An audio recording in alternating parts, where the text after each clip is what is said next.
Today, I'm going to be flying from Singapore to Kuala Lumpur with AirAsia on their A321neo. This is my first time flying with AirAsia, and well, yeah, first time flying on the A321neo. If you haven't seen last week's video, to bring you up to speed, I've arrived in Singapore after an 8-hour flight from Sydney, flying on a Qantas A330.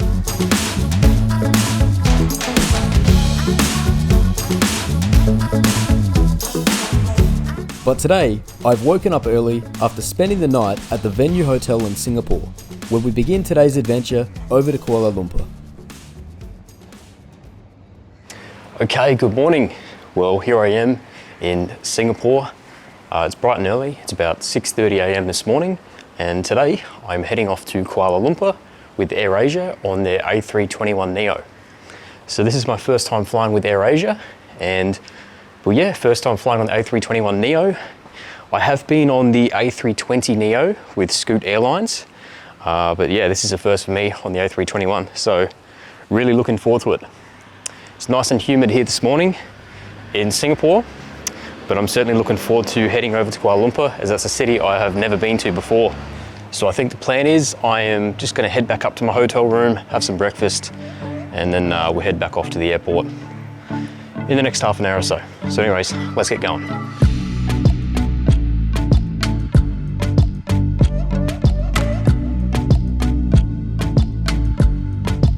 Have a safe and pleasant flight. Yeah, no worries. Thank you very much. I appreciate it. It's been a good chat. No worries. Thank you. All the best. Have a great day. Cheers all the way. It was nice meeting you. Hey, thank you. Bye-bye, sir. See you, mate. Good day. Okay, sorry I don't have my microphone on at the moment, but I've just arrived at the airport here and about to go through the passport scanning, so I'll tune in after that. Okay, I've just made it through security and customs now, and it seems like I'm walking through the luxury shopping area, probably duty free of some sort. So yeah, looking forward to this flight. First time flying AirAsia, first time on the A321neo, and first time going to Kuala Lumpur. Looks like we have a very empty Terminal 4 this morning, which I don't mind. I've been coming from very busy places, especially from Adelaide the other day. In the video a few weeks ago, the line was pretty well out the door and thankfully got rushed through. So yeah, it's nice being in somewhere a bit quieter.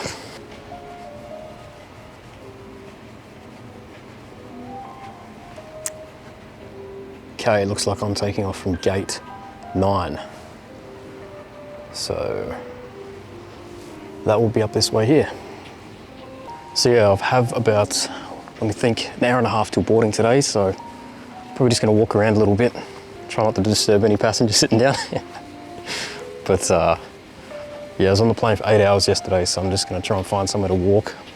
I have to say as well, I'll be completely honest, in the past, I didn't really get what the hype was about with Changi, the airport here in Singapore. But after arriving last night in Terminal 1 and seeing the Jewel and seeing this stuff right here, like what the hell? It doesn't even feel like I'm in an airport. It feels like I'm in like a huge shopping center or like Vegas somewhere. You know, Bellagio or Caesar's Palace. But I suppose that's the Singapore street theme. I had to come clean, and you'll have to excuse my previous judgments I made about Changi in the past. But obviously, I was flying into the wrong terminals for my layovers. But after arriving at T1 the previous evening, and having the time to walk around T4 today, I can safely say this airport is incredible, and I've never seen any airport quite like it. Today, I'll be flying on 9M VAB and boarding at 8:30 from gate 9. I also think the boarding process is much better here, as we are called to board in zones. So for example, zone 1 and 2, and then 3, rather than a herd gathered in one long line.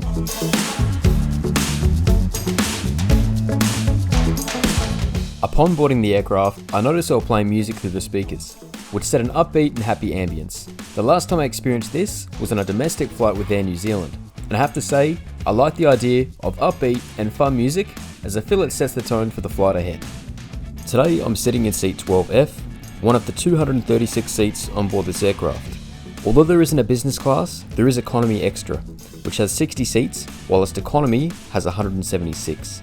Economy extra includes greater legroom, a seat pitch of 29 inches, 1 inch more than economy, and the same seat width as economy of 16 to 17 inches. The seats are firm and possibly not what I'd want on a longer flight. However, the design is quite modern and the seat backs are quite slim, hence it gives you the impression you have more space in front of you. As we begin pushback, I should also say that on this flight, cabin crew were making sure everyone had their phones turned off, hence I had to be a little more sneaky with my filming from this point on, but let's enjoy the takeoff and the sound of those A321neo's engines.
I have to say, I love the sound of these engines and I certainly felt the power of them during takeoff. So Singapore to Kuala Lumpur is around a 40-minute flight, in which 10 minutes after takeoff, we're already leveled off to cruise up to Kuala Lumpur.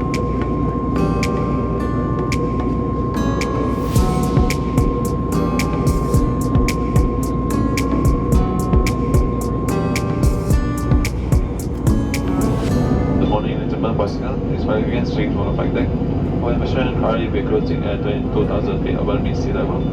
Short one, the more minutes will commence our descent to Kuala Lumpur Airport. Otherwise, in corporation, we expect to be cloudy with down temperature of 26 degrees Celsius. As just mentioned by the captain, today we are cruising at 22,000 feet for a flight up to Kuala Lumpur. After being on an 8-hour plus flight the day before, 40 minutes just seems to fly by. No pun intended. As after 19 minutes into the flight, we're already making our descent into Kuala Lumpur. So AirAsia currently operate 4 A321neos that were delivered in late 2019 after pausing deliveries in 2020 for reasons we all know. AirAsia will start accepting new A321neos from 2024, to which the Malaysian budget carrier currently have 362 Airbus A321neos on order, in which AirAsia say this move will further reduce their emissions per seat by 20%. As it's time for landing, I should mention I've enjoyed today's flight with AirAsia.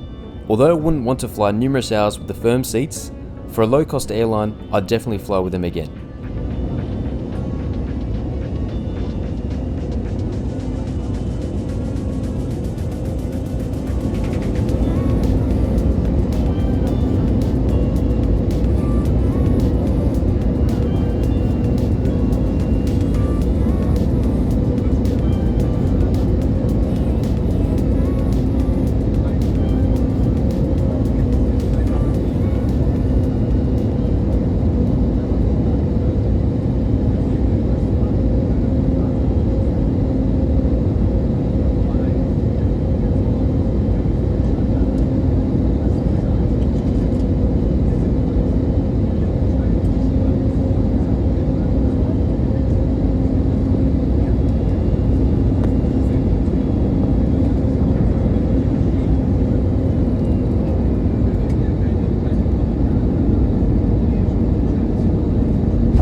Thanks for watching another one of my weekly trip reports. If you've stuck around this long and enjoy this kind of content, please consider hitting that subscribe button.